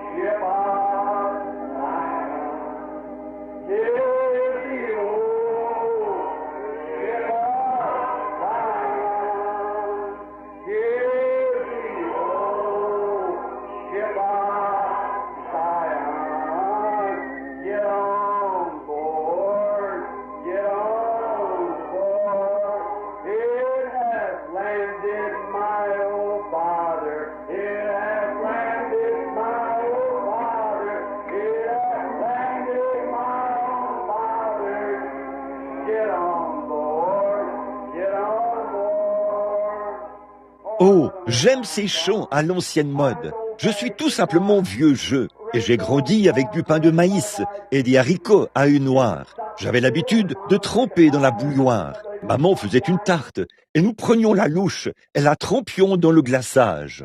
Et vous savez, nous les enfants, on en avait dans les cheveux, sur les sourcils et tout le reste. Mais savez-vous ce que je pense ce soir? Les chrétiens ont besoin d'un bon vieux trempage dans la bouilloire. Que ça se retrouve sur vos sourcils et partout. Amen. C'est vrai, je me sens religieux, vraiment. Je me sens vraiment bien dans mon cœur d'être assemblé avec un tel groupe de gens, des gens en route pour le ciel, en route pour la gloire. Très bien. Combien ici sont malades et affligés? Faites voir votre main en la levant, si vous le pouvez. Levez la main, vous qui voulez que Dieu vous guérisse. Merveilleux. Très bien. Eh bien, ce bon vieux salut de Dieu à l'ancienne mode nous est apporté par le baptême du Saint-Esprit. Dans ce baptême du Saint-Esprit, le Saint-Esprit n'est nul autre que l'Esprit du Seigneur Jésus-Christ, qui est descendu le jour de la Pentecôte pour demeurer avec nous et en nous jusqu'à la fin du monde. Et s'il est toujours le même Saint-Esprit qui est descendu à la Pentecôte et qu'il a la même puissance ce soir qu'il avait à la Pentecôte, nous ne saurions penser que notre Dieu s'est affaibli en 2000 ans, alors qu'il vivra avec nous pendant toute l'éternité. Mais quand le Messie viendra, il nous dira toutes choses, ce genre de choses. Voyez, ce sera le signe du Messie. Mais toi, qui es-tu? Il a dit, je le suis. Eh bien, s'il était Jésus hier de cette manière, il doit être Jésus de la même manière aujourd'hui, s'il est le même. Maintenant, la seule chose qui est différente, là, c'est qu'il n'a pas de corps physique. Son corps est assis sur le trône de Dieu. Ce n'est pas sur le trône de Jésus qu'il est assis ce soir. La Bible dit, il est assis sur le trône de son Père. Pas vrai? Celui qui vaincra s'assiera avec moi sur mon trône, comme moi j'ai vaincu et me suis assis sur le trône de mon Père. Maintenant, son trône est sur la terre. Il doit être ici avec les gens. Eh bien, voyez-vous, vous ne serez jamais un ange. Ça, vous le savez. Vous ne serez jamais un ange. Et vous ne serez jamais vieux. Vous ne serez jamais ridé, vous ne serez jamais malade, vous n'aurez jamais de soucis, et vous ne serez jamais un ange, vous serez un être humain, avec cette différence que vous serez immortel, vous aurez un corps glorifié comme le sien, vous mangerez, vous boirez, vous vivrez, vous aimerez, et vous vous côtoierez au siècle des siècles. Vous ne serez pas des fantômes qui volent dans les airs, jamais, la Bible n'enseigne rien. Dieu a fait des anges, oui, mais il n'a jamais fait de vous un ange. Il vous a créé pour être un être humain. Et Jésus est descendu, Dieu est descendu et s'est fait chair. Il a créé un homme qui puisse habiter ici sur terre avec son peuple. Et un jour, il reviendra dans ce corps physique glorifié. Juste une petite pensée avant de former la ligne de prière. Je veux vous demander quelque chose. Que pensez-vous des Hébreux là-bas en Égypte? Je veux que vous réfléchissiez profondément. Qu'en est-il des Hébreux là-bas en Égypte? Chaque fois qu'ils recevaient des coups de fouet sur le dos, qu'ils étaient giflés par l'ennemi, qu'on leur crachait au visage, qu'on leur donnait des coups de pied ou quoi que ce soit d'autre, en descendant la rue, ils jetaient un coup d'œil là-dedans, dans le cercueil. Ce petit cercueil en plomb, au corps de Joseph, le prophète. Et par ce signe, ils savaient qu'un jour, ils partiraient de là. Ils allaient partir un jour, c'était le signe que Dieu leur avait donné.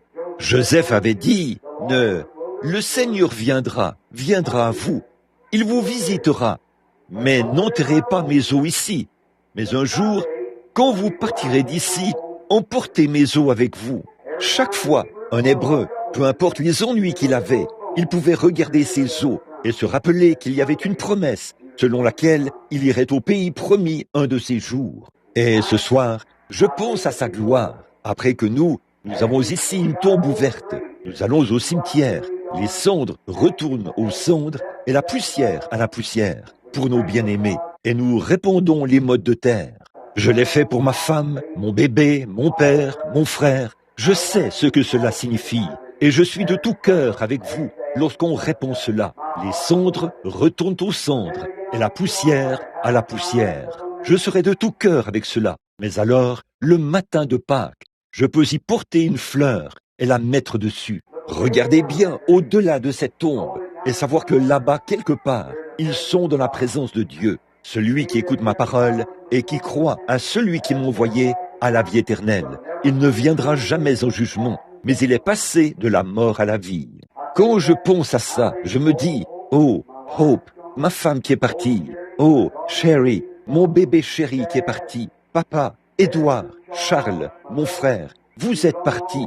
Lorsque je me tiens près de la tombe, que je regarde là, que je vois leur nom écrit et que je vois leur photo affichée là, une petite fleur posée ici, je me dis, vous êtes dans la présence de Dieu. Mais je me dis, je ne pourrai pas vous voir aujourd'hui parce que vous êtes dans un corps différent, un corps céleste. Je ne serai pas capable de vous voir là-bas.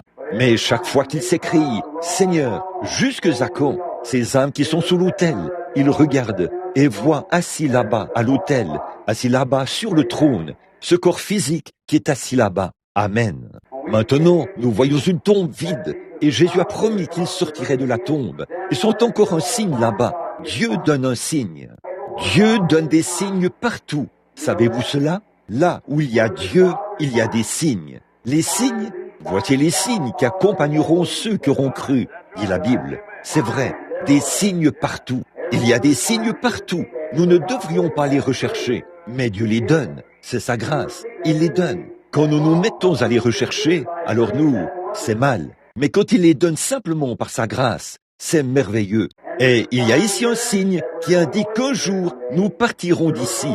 Nous sortirons de cette tombe, parce qu'il y a une tombe vide à Jérusalem. Amen. Et ceux qui sont là-haut, qui veulent revenir pour nous visiter, il y a un signe qui montre qu'un jour, ils seront faits chair, bien que leur corps repose là, dévoré par les gélèques. Mais il y a cependant un corps physique, celui qui est ressuscité des morts. Un jour, ils reviendront sur la terre.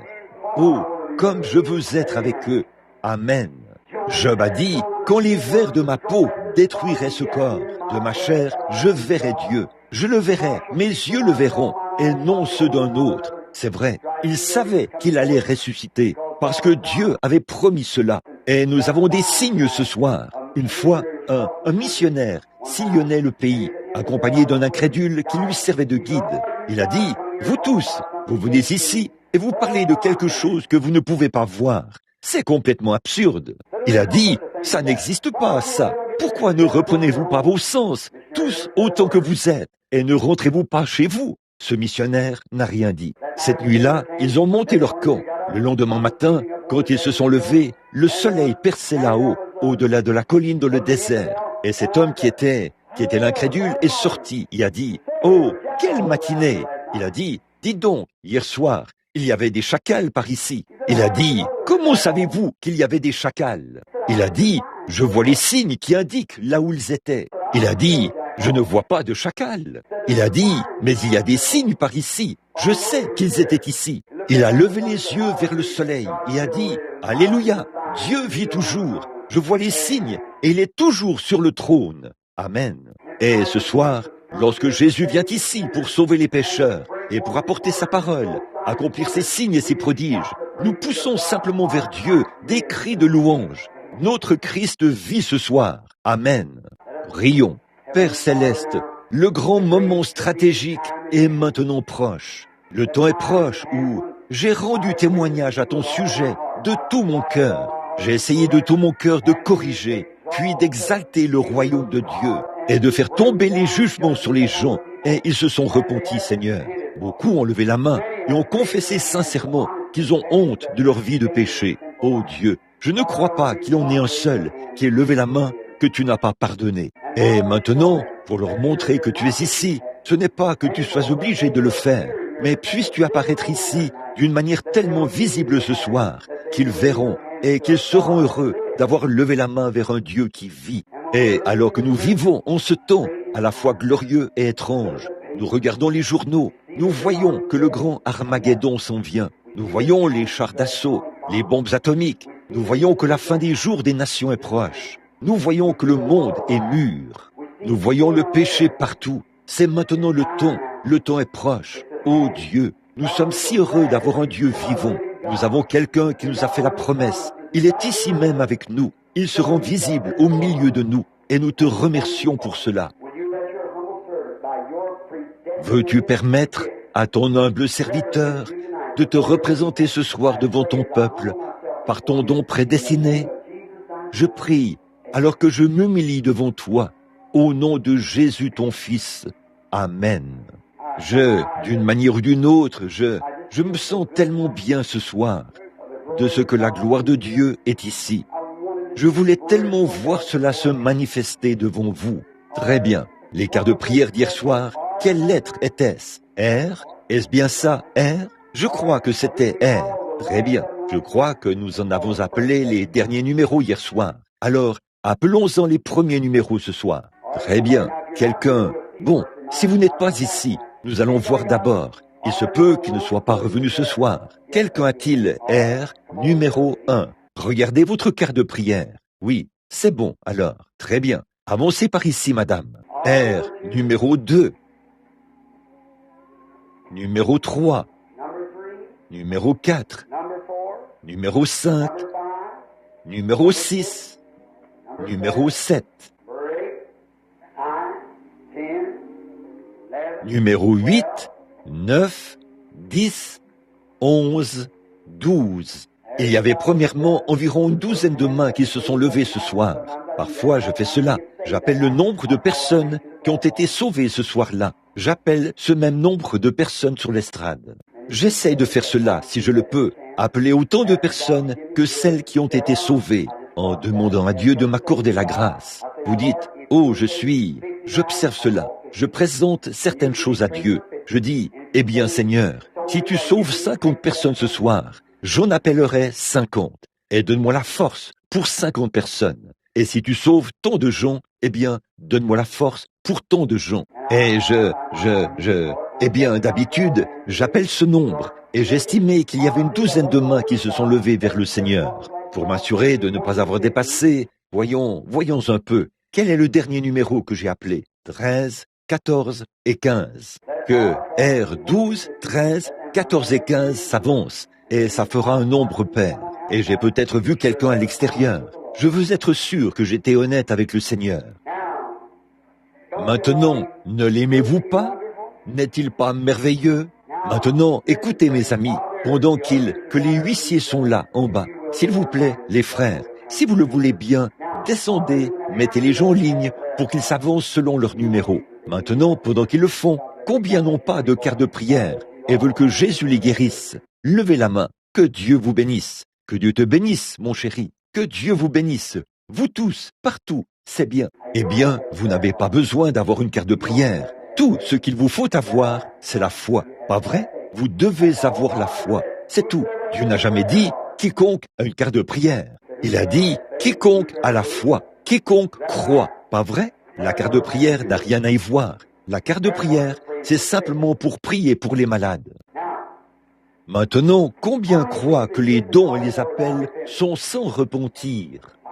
La Bible dit, Dieu a placé dans l'Église Dieu. Maintenant, écoutez, petits enfants, je vais maintenant vous donner un petit avertissement ici, à Shreveport. Faites très attention dans les jours à venir. Eh bien, tout ce qui pousse des cris et qui loue Dieu n'est pas de Dieu. Caïn a fait la même chose. Mais il faut que ça vienne de l'Écriture. Voyez, il faut que ça vienne de la parole de Dieu. Voyez, alors surveillez cela, parce que, souvenez-vous, quand Dieu envoie un réveil, l'enfer aussi en envoie un. Et lorsque Moïse et Aaron sont descendus pour aller vaincre les Égyptiens. Jeannès et Jean Bresse aussi se tenaient là, et ils étaient presque capables d'imiter Moïse. Souvenez-vous, ils pouvaient faire venir des maladies, mais ils ne pouvaient pas guérir les maladies. Il n'y a personne d'autre que Dieu qui puisse guérir. Dieu est le seul guérisseur. C'est vrai, Dieu est le seul guérisseur. Et là, les fruits de cela prouvent ce que c'est. Voyez, c'est à leurs fruits que vous les reconnaîtrez, pas vrai? Maintenant, je veux que vous aimiez le Seigneur Jésus, oh, de tout votre cœur. Très bien. Maintenant, je vais vous dire, là, je veux juste attendre pendant quelques minutes. Ou peut-être, je crois que si je prie simplement pour ces gens et qu'on les fait simplement passer, ce serait en ordre, je le crois. Que la dame s'avance. Tenez-vous ici un instant. Maintenant, juste un instant. Bon, madame, simplement pour que vous sachiez que l'onction du Saint-Esprit est ici. Je veux que vous croyiez. Le ferez-vous? Est-ce la première fois que vous assistez à l'une de mes réunions? Non, vous avez déjà assisté à des réunions. Mais je ne vous connais pas, n'est-ce pas? Je ne vous connais pas. Mais si vous croyez Dieu, ce problème gynécologique que vous avez vous quittera. Vous le croyez? Que Dieu la bénisse et la guérisse. C'est ma prière. Amen. Madame, je ne vous connais pas, mais Dieu vous connaît. Mais cette ombre de la mort due au cancer, Dieu peut vous guérir. Si vous croyez cela, vous le croyez? Alors rentrez chez vous. Amen. Qu'en serait-il si je vous disais, madame, sans même prier pour vous, que Dieu était là, dans le siège à côté de vous? Accepteriez-vous cela? Alors allez et croyez cela, et vous pouvez être guéri au nom de Jésus. Allez. Croyez-vous, madame, de tout votre cœur? Alors allez manger votre souper. Disons, gloire au Seigneur. Croyez-vous, madame, de tout votre cœur? Croyez-vous que Dieu vous rétablit, qu'il vous ôte ce diabète? Croyez-vous qu'il le ferait? Croyez-vous qu'il ôterait cela de vous? Eh bien, très bien. Amen.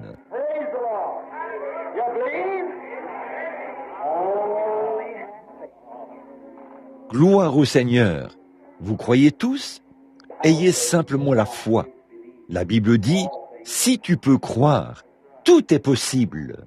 Bonsoir, madame. Je ne vous connais pas, n'est-ce pas? Vous croyez que je suis son serviteur, le serviteur de Dieu? Croyez-vous que, comme nous sommes des inconnus l'un pour l'autre, pensez-vous que Dieu pourrait me révéler quel est votre problème? Vous croyez qu'il le pourrait? Vous le croyez? Accepteriez-vous que ça vient de Dieu? Croiriez-vous que ça vient de Dieu? Très bien. Est-ce que tous les autres croiront cela? Un homme a dit, prenons le cas de notre Seigneur Jésus, juste un instant, prenons le cas de notre Seigneur Jésus. Voici qu'il était assis près d'un puits, et une femme est arrivée. Voici, vous êtes le même cas ce soir. Voyez, non pas que ce soit, disons, exactement la même chose. Je suis très loin, je ne suis qu'un serviteur du Seigneur Jésus. Et vous, je ne dis pas que vous seriez une femme de mauvaise vie comme elle, mais c'est de nouveau un homme et une femme. Et Christ a dit qu'il serait avec nous jusqu'à la fin du monde. Et s'il l'est, ce serait un signe pour les gens qu'ils n'ont pas à s'inquiéter. Le Christ même qui a fait cette déclaration est ici. Pas vrai? Croirez-vous cela, vous qui êtes dans l'auditoire?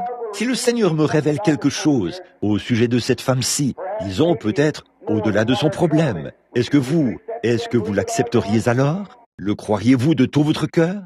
Alors, regardez-moi, sœur. Maintenant, ceci, c'est un don. C'est juste un don de Dieu. Je n'ai aucun moyen de vous connaître. Je ne sais rien sur vous. Mais regardez-moi juste un instant et croyons simplement pendant que je vous parle. Voyez? Très bien. Maintenant, oui, vous êtes mourante. C'est vrai. Parce que vous avez un cancer. Non seulement un cancer, mais des cancers. Vous en avez 2, et les 2 sont sur votre sein, c'est vrai. Vous êtes extrêmement nerveuse, n'est-ce pas? Et vous n'êtes pas de Shreveport, non. Vous venez de l'Arkansas, c'est vrai. Vous vous appelez Rosalie, n'est-ce pas vrai? Alors, retournez en Arkansas et croyez au Seigneur Jésus et soyez rétablis au nom de Jésus-Christ. Qu'est-ce que c'est? S'abandonner au Saint-Esprit. Abandonnons-nous tout simplement à lui ce soir. Oh, il est ici. Abandonnez-vous.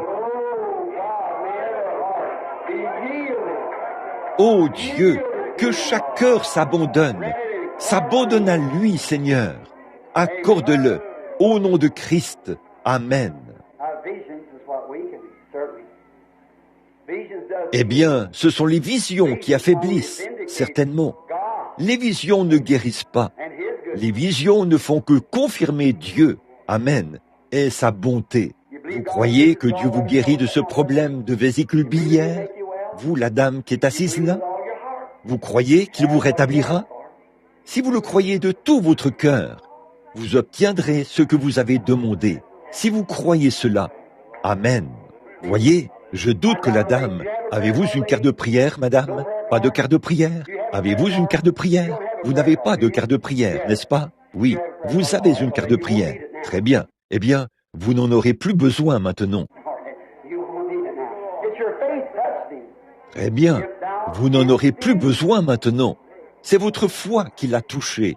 Si tu peux croire, madame, la deuxième dame, à partir du bout de la rangée, là, la dame âgée qui porte des lunettes et qui regarde par ici, vous souffrez d'hypotension. Vous croyez que Jésus-Christ va vous guérir, sœur? Vous qui êtes assise là, sur un coussin rose, qui me regardez, vêtue d'une robe à pois. Vous qui êtes assise là, à regarder en haut, oui, vous qui êtes là, vous croyez que Jésus-Christ vous rétablira? Vous, levez la main si vous croyez cela. Très bien. Alors, acceptez-le. Amen. Voyez-vous combien la foi est inconsciente? Cette femme était assise là, tellement plongée dans les pensées de son cœur qu'elle ne m'a même pas entendu lui parler. C'est vrai, mais voyez-vous, Dieu lui a parlé. Amen. Si ce n'est pas là Jésus-Christ, le même hier, aujourd'hui et éternellement, c'est la Bible. Amen. Si tu peux croire, tout est possible. Nous sommes des inconnus l'un pour l'autre, madame. Eh bien, vous avez l'air d'une personne en très bonne santé.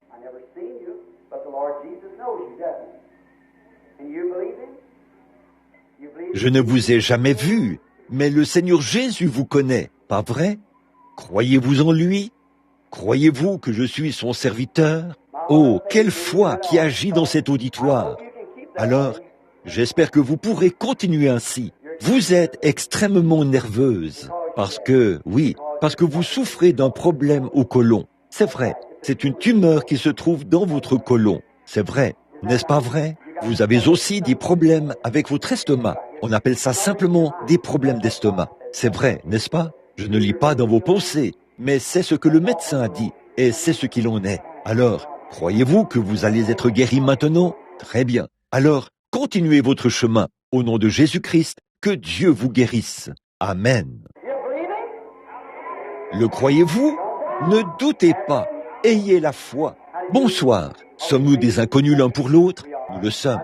Je ne vous connais pas. Vous ne me connaissez pas. Je ne sais rien de ce qui ne va pas chez vous. Vous le savez. Je n'en sais rien. En fait, il n'y a rien. La seule raison pour laquelle vous êtes ici, c'est que vous êtes ici pour quelqu'un d'autre. Votre frère. Il n'est pas ici. Il est au nord-ouest d'ici, dans un endroit appelé l'Oklahoma. C'est un alcoolique. Et vous voulez que je prie pour lui. Très bien. Continuez votre chemin. Seigneur Jésus, sauve cet homme au nom de Jésus-Christ. Alléluia. Ayez foi en Dieu. Bonsoir. Nous sommes des inconnus l'un pour l'autre. Je ne vous connais pas, vous ne me connaissez pas. Dieu nous connaît tous les deux. Vous êtes ici pour que je prie pour vous. Vous avez une tumeur à l'œil gauche. On ne peut pas la voir en ce moment, mais elle est là de toute façon. N'est-ce pas vrai? Vous avez un cancer de la peau au visage. N'est-ce pas vrai? Vous voulez qu'on prie pour vous. Est-ce la vérité? Alors, venez ici et je le ferai. Oh Dieu, au nom de Jésus, je te prie d'ôter cette maladie. Je la maudis au nom de Jésus. Sors d'elle au nom du Seigneur Dieu. Que Dieu vous bénisse, sœur. Ayez foi en Dieu. Tout est possible à ceux qui croient. Si tu peux croire cela, dit la Bible, tout est possible. Croyez-vous cela? Amen. Je vois deux petits enfants qui se tiennent là, ici, à l'intérieur. Leur mère est avec eux. Tous les deux ont une sinusite. Très bien. Vous croyez que le Seigneur Jésus rétablira ses enfants? Si vous le pouvez, si vous avez la foi et que vous croyez Dieu, Dieu le fera. Deux petits, un garçon et une petite fille. Ayez la foi maintenant et Dieu vous l'accordera. Très bien. Allez-vous croire, petite sœur? de tout votre cœur que Jésus-Christ est le Fils de Dieu? Oui. Je vous suis inconnu. Je ne vous connais pas. Je ne vous ai jamais vu. Vous faisiez partie de la chorale, mais je ne vous connaissais pas, c'est vrai. Vous êtes nerveuse, n'est-ce pas? Croyez-vous que Dieu vous rétablira? Croyez-vous qu'il vous guérira? L'autre chose, c'est le désir que vous avez dans votre cœur pour quelqu'un d'autre. C'est vrai. Une femme qui habite quelque part de l'autre côté de la rivière, à Bossier, elle souffre d'arthrite et de rhumatisme. Pas vrai? Vous croyez que je suis le serviteur de Dieu? Très bien. Alors allez et recevez ce que vous avez demandé au nom du Seigneur Jésus. Amen. Dieu peut contourner cette opération, enlever la tumeur tout de suite, sans même passer par une opération, et vous rétablir. Vous le croyez? Très bien. Alors recevez cela au nom de Christ. Amen. Je défie l'auditoire de croire. Je défie tout le monde de croire au nom de Jésus-Christ. Regardez par ici. Ne me regardez pas moi, mais regardez-le, lui. Il est ressuscité des morts. Croyez-vous cela?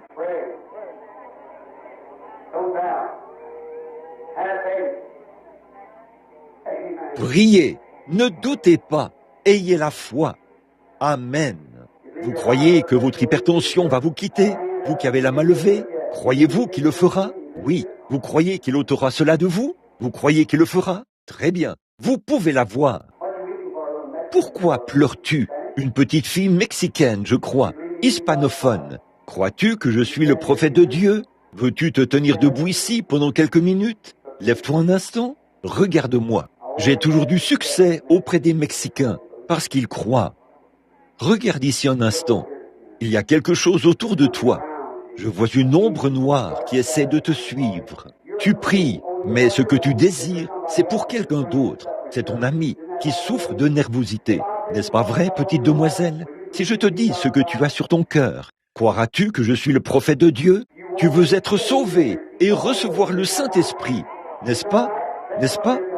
C'est pour ça que tu es à l'autel en ce moment. Est-ce que quelqu'un ici voudrait recevoir le baptême du Saint-Esprit?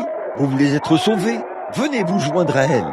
Alléluia! Venez ici tout de suite si vous croyez que Jésus est ici et qu'il veut vous sauver. Venez si vous le pouvez.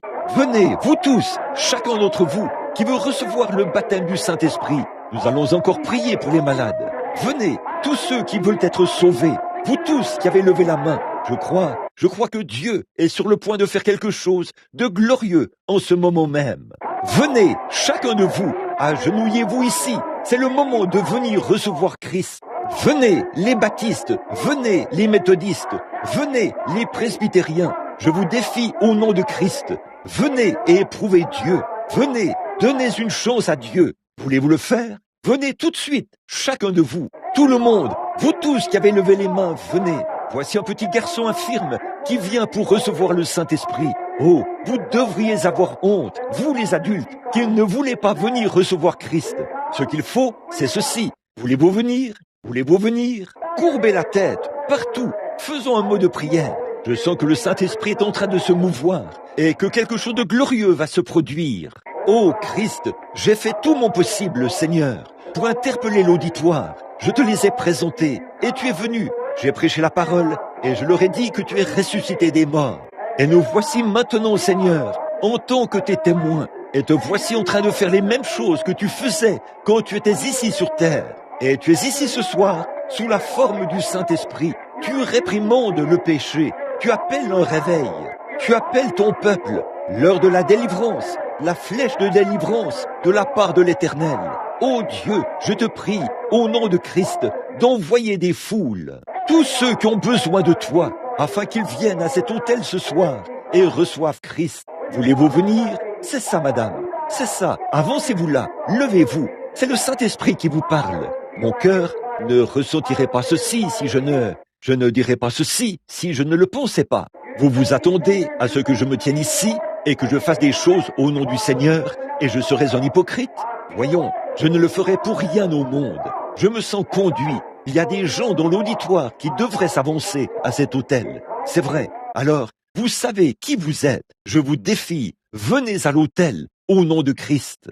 Et souvenez-vous, si je vous rencontre au jour du jugement et que vous êtes condamné, ce ne sera pas ma faute. Ce ne sera pas la faute de Dieu. J'ai prêché sa parole. Il l'a confirmé par des signes et des prodiges qui l'ont accompagné. Il est ici ce soir. Il est ressuscité des morts. Maintenant, si vous voulez de lui, venez. Il y a une source remplie du sang, des veines d'Emmanuel. Tout pécheur plongé dans ce flot est lavé de tout péché. Si vous n'êtes pas certain, mon ami, vous qui marchez par un credo d'église, si vous marchez par le fait d'être membre, vous feriez mieux de venir maintenant.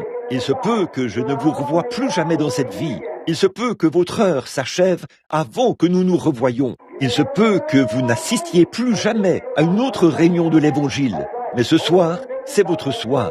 Que Dieu te bénisse, jeune homme. C'est ça. Oh, repris dans votre conscience. Que Dieu vous bénisse, madame. Avancez-vous. Quittez votre siège. Avancez-vous. Souvenez-vous, en ce qui concerne la vie, vous ne pouvez pas choisir. Il se peut que vous mouriez avant demain matin. Mais une chose est certaine, vous allez mourir.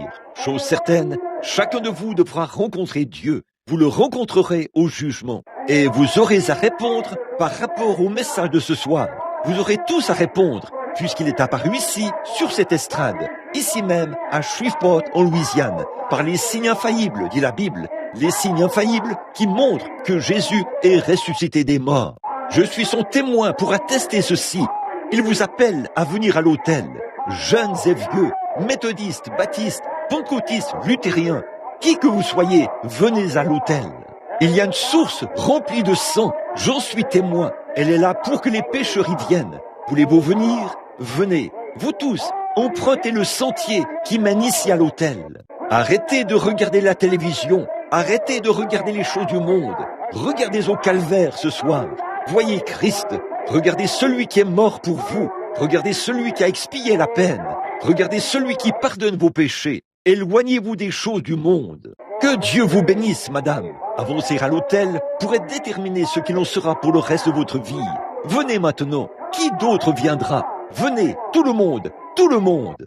Maintenant, si vous avez besoin de quoi que ce soit d'autre de la part du Seigneur, venez à l'autel tout de suite. Vous qui voulez le baptême du Saint-Esprit, dirigez-vous vers l'autel tout de suite. Dirigez-vous là. Vous qui êtes rétrograde, dirigez-vous là. Vous qui voulez le baptême du Saint-Esprit, vous qui voulez la guérison, dirigez-vous vers l'autel. Que Dieu vous bénisse. Qui que vous soyez, dirigez-vous vers l'autel maintenant.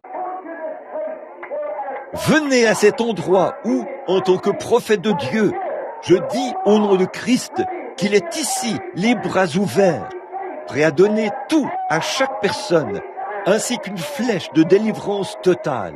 La flèche de délivrance de la part de Dieu est dans votre main. N'ayez pas peur de vous en servir pour frapper. C'est maintenant l'heure de prendre votre décision. C'est maintenant l'heure pour vous. Frappez, frappez, frappez, frappez, frappez tout ce que Dieu a promis. Frappez le calvaire. Touchez le bord de son vêtement. Élevez votre cœur. Élevez vos mains. Élevez vos âmes. Élevez vos louanges. Élevez votre adoration. Élevez vos larmes. Élevez tout. Amen. Quelle soirée, quel moment, quelle délivrance, quel peuple. Gloire à Dieu. Guéris chaque personne malade. Satan, relâche-les au nom de Jésus. Je te condamne. Satan, sors. Délivre-les de la télévision, de toutes les choses du monde, quelles qu'elles soient. Accorde-le. Ô Dieu, envoie tes bénédictions sur eux. Gloire à Dieu. Levez les mains et louez-le et recevez tout ce dont vous avez besoin. Tout le monde dans le bâtiment, levez-vous et louez Dieu. Alléluia.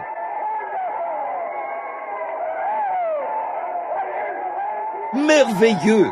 Oh, les malades guérissent. La gloire de Dieu descend. Amen. Gloire au Seigneur. Alléluia. Alléluia. Béni soit le nom du Seigneur. Combien nous t'aimons. Combien nous te louons. Combien nous t'adorons. Comme c'est merveilleux. Gloire à Dieu. Que Dieu soit loué. Bénis-les, Seigneur. Bénis-les, Seigneur.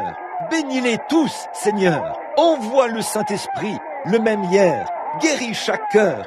Guéris chaque infirme. Guéris chaque affliction, guéris chaque cas, guéris Seigneur. Remplis du Saint-Esprit, fais descendre la gloire, apporte le salut de l'âme. Ô Dieu, au nom de Christ, je te prie de tout mon cœur, de toute ma force, de m'exaucer. Nous te remercions et nous t'adorons.